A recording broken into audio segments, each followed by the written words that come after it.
Question 1. By trying to start a fire by focusing sunlight on a piece of paper using the convex lens of focal length 10 centimeter. The dia of the sun is 1.39 in 10.9 meter and its mean distance from the earth was x 1.5 in 10.11 meter. What is the diameter of the sun's image on the paper? Small d हमको निकालना है. Figure में similar triangle का concept लें या ratio of corresponding sides. So d by capital D. Small d is the diameter of the image. Capital D is the diameter of the sun. And here focal length f divided by x. So d is df upon x. 1.39 into 10.9.1 divided by 1.5 into 10 by 11. So d after solving 9.2 into 10 power minus 4. This is the size of the image. Option D is correct. Question 2. Two still lenses, focal length f1 and f2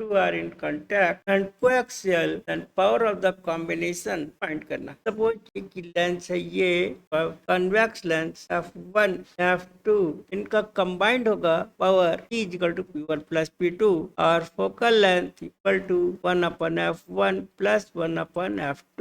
इसका अगर आप simplify करते हैं f1 f2 f1 plus f2 और 1 अपन f को बोलते हैं हम p पावर. ये ऑप्शन हो गया 2. Question 3. Lens having focal length f, aperture of diameter d forms image of intensity I. Aperture of diameter d by 2 in central region of lens covered by a black paper. Focal length of lens and intensity of the image will be respectively. हमारे पास कोई lens है का diameter है d, इस वाले portion का जिसका diameter है d by 2 तो ब्लैक पेपर से कवर कर दिया. अब इन लाइट केवल इस पोर्शन से पास होगी का साइड व्यू बना रहा है. फिर इधर से फ्रंट देखेंगे ऐसा दिखेगा. ये डायमीटर d है और ये पोर्शन तो ब्लैक पेपर से कवर कर दिया का डायमीटर d by 2 है. अब इस वाले पोर्शन से रिमेनिंग पोर्शन से लाइट पास हो. तो अगर हम इसे कट करते हैं, इसको ब्लैक पेपर से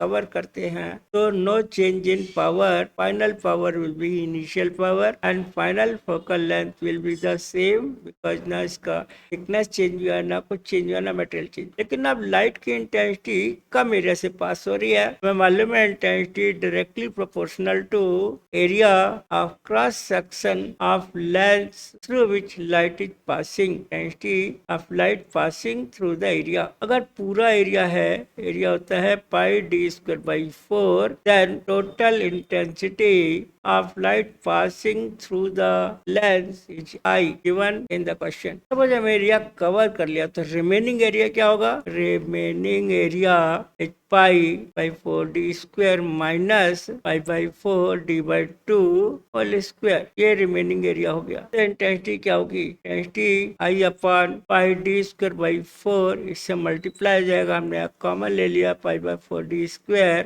1 माइनस 1 बाई 4 ये कैंसिल हो गया. आई 3 by 4. ये इंटेंसिटी अब पास हो रही है through the remaining portion. Focal length में कोई चेंज नहीं है. इंटेंसिटी अब पास हो रही है थ्रू द रिमेनिंग पोर्शन जो ब्लैक नहीं किया है. तो ऑप्शन हो जाएगा यहाँ पर 3. Correct. Question 4. Converging beam of rays incidenting on a diverging lens. ये diverging converging rays diverging lens having pass through the lens rays intersect at a point 15 centimetre from the lens on the opposite. ये image 15 centimetre बन रही है. If the lens is removed, the point where the rays meet 5 centimetre closer. यहाँ से ये 5 centimetre closure हो गया. ये ऑब्जेक्ट हो गया. This is not the real object, this is the virtual object. तो हम यू लिखेंगे यहाँ प्लस का 10 सेंटीमीटर, किया जाएगा प्लस का 15 सेंटीमीटर. तो का लेंथ हम निकाल सकते हैं बाई लेंस फॉर्मूला. तो 1 by F equal to 1 by V minus 1 by U. V है 15 टू तो 30 एलसीएम ले लिया. 2 माइनस 3 माइनस 1 बाई 30. तो focal length of concave lens is minus 30 centimetre. Option 4 is correct. 5. By convex lens radius of curvature centimetre. Which one of the following showing option best image from object of height centimeter at 30 centimeter from lens में हमने by convex lens ले लिया, centre curvature का length F है, का radius of curvature दिया हुआ है 20 सेंटीमीटर। पहले हम इसकी फोकल लेंथ निकालेंगे, 1/f इक्वल टू क्लास ले लेते हैं 1.5/1 minus 1, radius of curvature r1 minus r2 जाएगा 0.5 इंटू 2/20, 1/20 में फोकल लेंथ है 20 सेंटीमीटर। ऑब्जेक्ट को हमने फोकस से दूर रखा, यहाँ पर ले लिया है भी, ऑब्जेक्ट के फोकस से पास होगा, ऑप्टिकल सेंटर से जो पास हो रहा है वो बेंड होगा नहीं, लाइक यहाँ कहीं हमको इमेज मिलता है समवेयर हियर। यहाँ बन रही है image A dash B dash real inverted and magnified image में फोकल लेंथ मिल गया, क्यू दिया हुआ है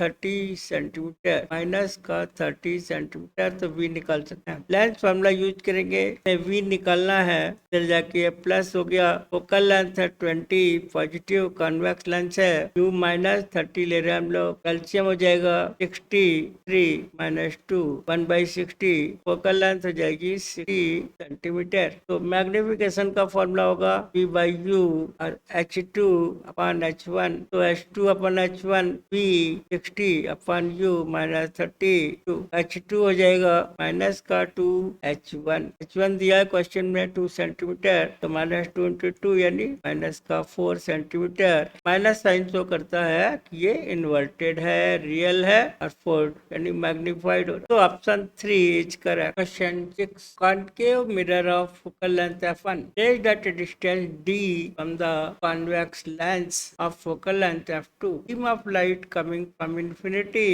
and falling on this convex lens meeting at focus which is the center of the concave mirror। देखिए ये बाउंसिंग बैक हो रही, वापस ही इधर आ रही है, फाइनल इमेज वापस से इन्फिनिटी पर बन रही है। हमें डी डिस्टेंस निकालनी है, तो from figure d is equal to f2 plus r या 2f1, तो option 3 is correct. Question 7, biconvex lens of glass having refractive index 1.47 dipped in liquid, it acts as a plain sheet of glass, implies that the liquid must have refractive index। हम बात करते हैं act as a plain sheet का मतलब focal length क्या हो जाएगी इसकी, इनफाइनाइट। प्लेन शीट की फोकल लेंथ होती है इनफाइनाइट, यानी इसका इस तरह का जो आप लिक्विड में रख देंगे लेंस को, तो वो प्लेन शीट तरह बिहेव कर रहा है, यानी फोकल लेंथ इनफाइनाइट है। हमने लेंथ मेकर फॉर्मूला लगा दिया, V of glass upon V of liquid minus 1 upon r1 minus 1 upon r2। अगर ये फोकल लेंथ इनफाइनाइट है तो 1 अपॉन इनफाइनाइट हो जाएगा 0।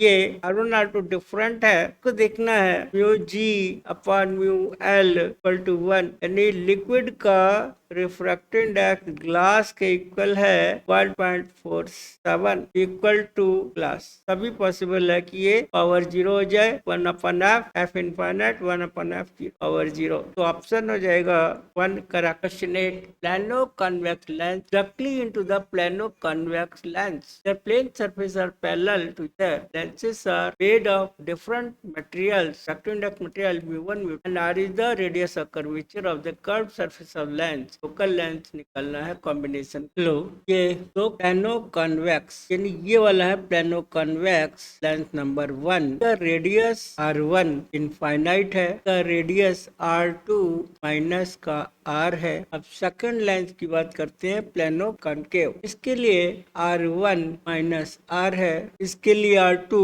फाइनाइट है, रिफ्रैक्टिव इंडेक्स 1 का mu1 है, 2 का म्यू मटेरियल का रिफ्रैक्टिव इंडेक्स mu2 है। पहले वाले का mu1 है, दूसरे वाले का म्यू रेडियस है, कर्वेचर r है इनका। फोकल लेंथ कॉम्बिनेशन का निकालना है, पहले हमें इंडिविजुअली निकालना पड़ेगा अलग अलग। पहले वाले का होगा focal length f1 mu1 upon 1, air का 1 है, 1 अपॉन r1 इनफाइनाइट हो गया, 1 अपॉन r2 माइनस का r है, यानी mu1 minus 1 into 1 upon r, ये हो गया 1/f1 न्यूटन 1। सिमिलरली हम 2 के लिए ले रहे हैं, का रिफ्रैक्टिव इंडेक्स mu2 टू है, पहले वाले की रेडियस माइनस आर है, दूसरे वाले की इनफाइनाइट, तो mu two minus one into minus का वन बाई आर। कॉम्बिनेशन में one by F equal to one by F one plus one by F two. हम क्या करेंगे, कॉमन है one by R, mu one minus one minus ये वाला minus mu two minus minus plus cancel हो गया, तो फोकल लेंथ हो गई म्यू वन अपॉन ले रहे हैं अभी रेसिप्रोकल करके, फोकल लेंथ हो जाएगी R upon one minus three, option one correct. Question 9, two identical glass mu divide two convex lengths of focal length are in contact. The space between the two lenses is filled with water. Focal length of the combination. यहाँ हम बात करेंगे एक lens, ये एक lens, ये दोनों contact में हैं ग्लास के, बीच में हमने इसमें वाटर फिल कर दिया, एक वाटर का कॉन्केव लेंस बन गया, यानी अब रिफ्रैक्टिव हो जाएगा फॉर्मूले से one by F plus one by F dash, क्योंकि कॉन्केव है तो नेगेटिव होगा, प्लस ये वन बाई एफ, ये दोनों सेम है, ये बीच वाला वाटर का कॉन्केव लेंस बन गया, एफ डैश नेगेटिव आना चाहिए। हम सॉल्व करके इंडिविजुअली पहले ग्लास की बात करेंगे, लेंस मेकर फॉर्मूला लगा रहे हैं, म्यू अपॉन वन एयर का minus one, one upon R minus minus one upon R, three by two minus one यानी वन बाई टू हो जाएगा टू बाई आर, यानी वन बाई एफ हो जाएगा वन बाई आर, यानी R और F same है, यानी एफ आर हो गया दोनों का, वन फर्स्ट वाले का और थर्ड वाले का, दोनों का सेम। अब इसका निकालेंगे बीच वाले का कॉन्केव का, वन अपॉन एफ डैश, अब ये वाटर का है, म्यू अपॉन वन एयर का minus one minus one by R, पहले वाली सरफेस का आर वन नेगेटिव है, दूसरे वाले का ये पॉजिटिव है, तो four by three minus one यानी one by three, two by r minus का minus two by three r. Equation one में पुट कर रहे हैं हम लोग, refractive focal length one upon f, f dash f, one by f की जगह वन बाई आर, थर्ड वाले में भी वन बाई आर, सेकंड वाले में टू बाई थ्री आर, तो हम लोग थ्री आर एलसीएम आ गया, यहाँ पे थ्री प्लस टू थ्री हो जाएगा, तो one by F effective six minus four, four by three R, focal length effective हो जाएगा थ्री आर बाई फोर, और यहाँ से देखेंगे आर की जगह एफ भी लिख सकते हैं, three F by four, option four is correct. Question 10, an equiconvex length power p vertical half a plane containing a prince axis, power of one part will be, हमारे पास एक लेंस है convex, तो हमने इस प्लेन से horizontal plane से cut कर दिया, पूरे की पावर थी पी ओरिजिनल की, अब एक पार्ट की कितनी हो जाएगी पावर, ना तो इसकी रेडियस कर्वेचर चेंज है ना फोकल लेंथ चेंज है, तो पावर भी सेम रहेगी पी, फोकल लेंथ भी सेम रहेगी एफ, तो एक पार्ट का पूछ रहा है तो पी हो गया, यानी option four is correct. Question 11, two similar thin convex length of focal length f kept coaxially contact with each other, their combination of focal length combination of f1. Second case, when the space between the two lengths filled with glycerin, the refractive index 1.5 है, act as that of the glass. Combination का equivalent है length, हमें ratio f1 by f2 निकालना है। पहला ले रहा हम लोग केस 1 में, ये दो लेंथ इनकी फोकल लेंथ f है, कॉन्टेक्ट में रखे हैं, इसकी फोकल लेंथ हो जाएगी one by F one equal to one by F plus one by F means two by F, focal length हो जाएगी एफ बाई। सेकेंड केस में हमने इनके बीच में ग्लिसरीन फिल कर दिया, F liquid glycerine concave side type का हो गया, यानी ये एफ डैश एफ कॉन्टेक्ट में है, तो इसका तो एफ है, कॉम्बिनेशन का हो जाएगा one by F two is equal to one by F plus one by F dash plus one by F. Equation one, F मालूम है हमको, एफ डैश निकालना है इसका ग्लिसरीन वाले लेंस का, यहाँ पे हम लिखेंगे one by F dash equal to glycerine जिसका रिफ्रैक्टिव इंडेक्स 1.5 है, यहाँ पर आर सेम ही रहेगा, तो ये माइनस का हो जाएगा, ये 0.5 माइनस का वन बाई आर, ये यहाँ पर कन कर लिया हमने एफ डैश, तो वन बाई एफ डैश हो जाएगा वन बाई आर, और एफ कर लेंगे तो one by F equal to 1.5 minus 1.5 into two by R, one by F हो गया वन अपन आर प्लस ये प्लस का होगा आर, एफ हो गया आर। अब वैल्यू इक्वेशन में 2 में पुट करते हैं, वन बाई एफ टू हो जाएगा one by F dash minus का one by r, third case का वन बाई एफ। यहाँ से हम बात करते हैं एफ और आर सेम है, आर की जगह लिख दिया F, one by F minus one by F plus one by F, एक पार्ट तो कट गया, F2 कितना आ गया, F1 बाई ये वाला रेशियो निकलना है, F1 by F2, F2 F2 F 1/2 हो गया, ये कैंसिल होने के बाद रेशियो आ रहा है 1/2, तो ऑप्शन डी करेक्ट।